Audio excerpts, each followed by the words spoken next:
Antiderivatives.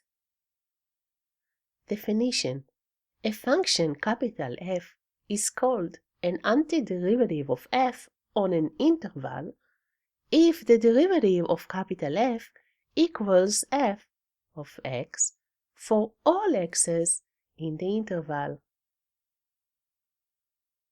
Here is an example. Cosine x is an antiderivative of negative sine x. The reason is the derivative of cosine x equals minus sine x. Example: x cubed over 3 plus 5 is an antiderivative of x to the power of 2. We check. The derivative of x cubed over 3 plus 5 equals x to the power of 2. Example: which one of the functions x to the power of 2 times e to the x, x plus 1 times e to the x, or x minus 1 times e to the x is an antiderivative of x times e to the x? If you look at the definition of the antiderivative, you will realize that the only way to find it is really by differentiating each one of these. So we will differentiate the first one. Don't forget to use the product rule. And we are getting this. This is definitely not the antiderivative of x times e to the x. Now we will differentiate the second function. This is definitely not the antiderivative of x to the power of e to the x.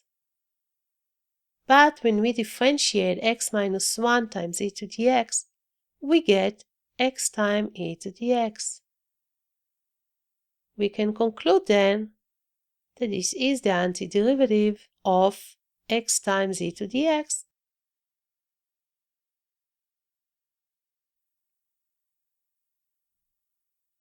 It's easy to check that x cubed plus 5 is an antiderivative of 3x to the power of 2. We just have to differentiate that and we get 3x to the power of 2. But this is also true for x cubed plus 6, x cubed minus 10, and many others. Actually, all the functions that are x cubed plus c, all of these are antiderivatives of 3x to the power of 2 because the derivative of c is 0. So we actually have to write that the integral of 3x to the power of 2 dx is x cubed plus c.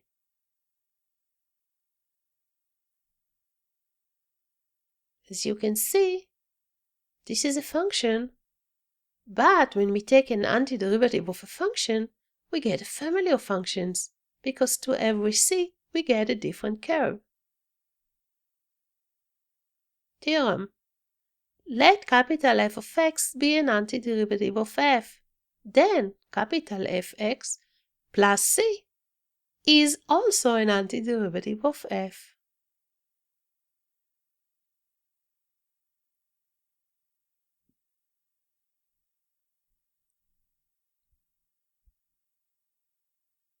In general, then, we are going to write that the integral of fx dx equals the antiderivative capital F of x plus c.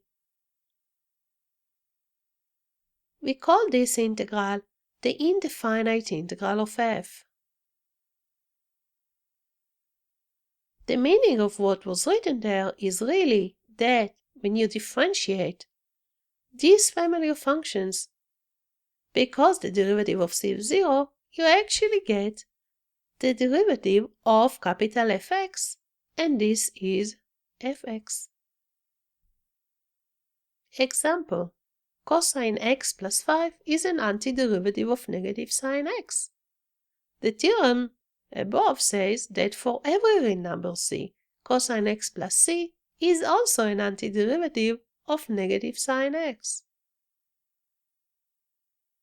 And we should write that the antiderivative of negative sine x dx equals cosine x plus c, or the integral of negative sine x dx equals cosine x plus c. We can always check by differentiation. We will take the answer and we should get negative sine x. the indefinite integral notation.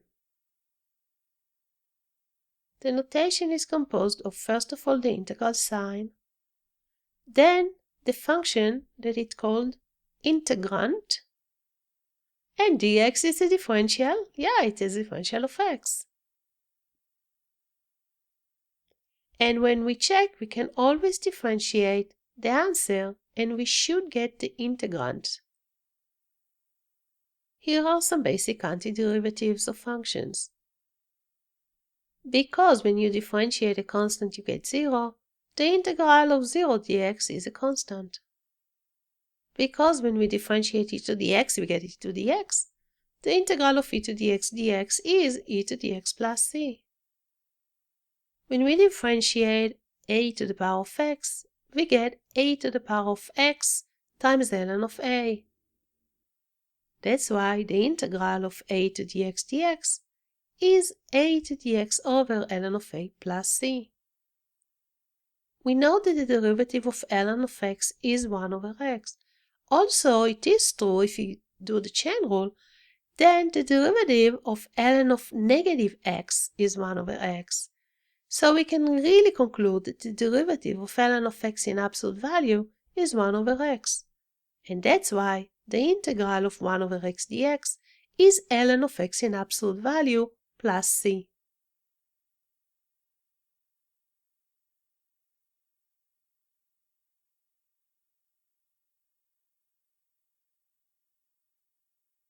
Now we would like to see the antiderivative of x to the power of n dx. We have to separate the two cases. From the upper one, we know that if n is negative 1, which means this is an integral of 1 over x dx, the antiderivative is ln of x in absolute value plus c. But what about the case when n is not negative 1? For this we know that the derivative of x to the power of n plus 1 is n plus 1 times x to the power of n. It means that the derivative of x to the n plus 1 over n plus 1 is x to the power of n. It means that the integral of x to the n dx, when n is not negative 1, is just x to the power of n plus 1 over n plus 1 plus c.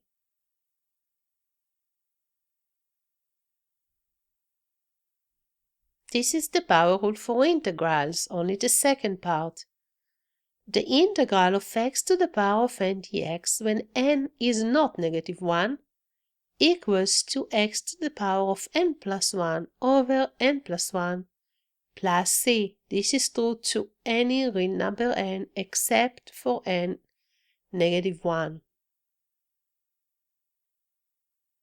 Example: the integral of x to the power of 2 dx equals what? We just have to recognize n and to apply the power rule. Because n is 2, we get x to the power of 2 plus 1 over 2 plus 1 plus c, and we get that.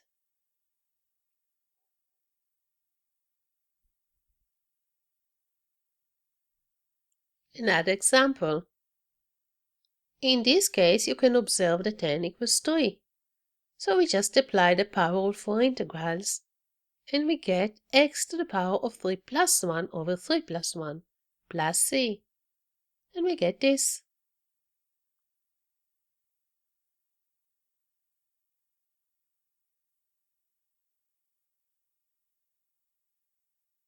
What about this example? Now we have a cubic root of x. When you integrate that, you just have again just to recognize that n equals 1 over 3. And we just have to apply the rule x to the power of 1 over 3 plus 1 over 1 over 3 plus 1 plus c, and we get this. Another way of writing this is 3 over 4 times cubic root of x to the power of 4 plus c. But you don't have to write it like this, unless you have to. And we can even simplify more because cubic root of x to the power of 4 is x times cubic root of x.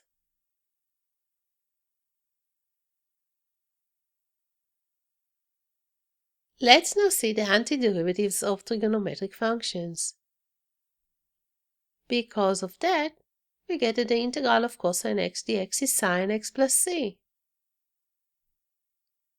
The derivative of negative cosine x is sine x, and we get, because of that the integral of sine x dx is negative cosine x plus c.